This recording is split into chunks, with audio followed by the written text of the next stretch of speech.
282।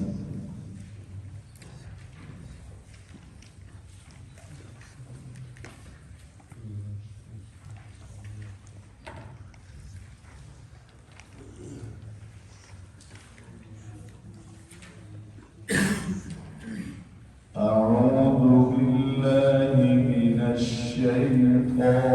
الرجيم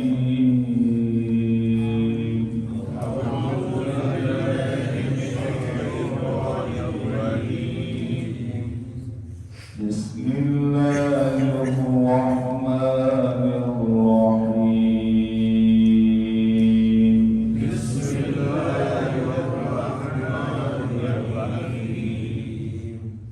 يا أيها الذين آمنوا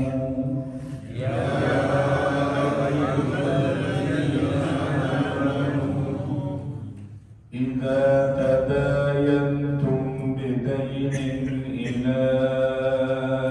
أجل مسمى فاكتبوه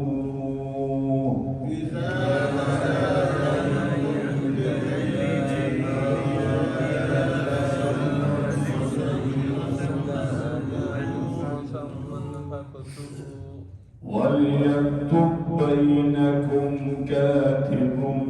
بالعدل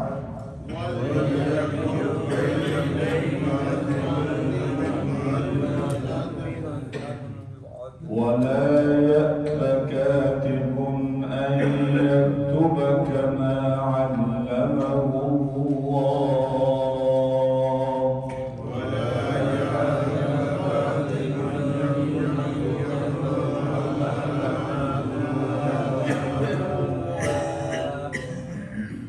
فليكتب وليملل الذي عليه الحق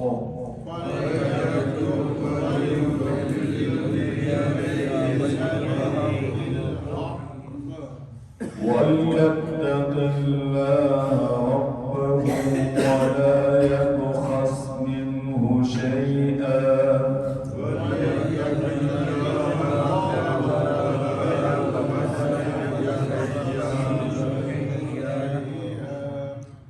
فإن كان الذي عليه الحق سفيها أو ضعيفا أو لا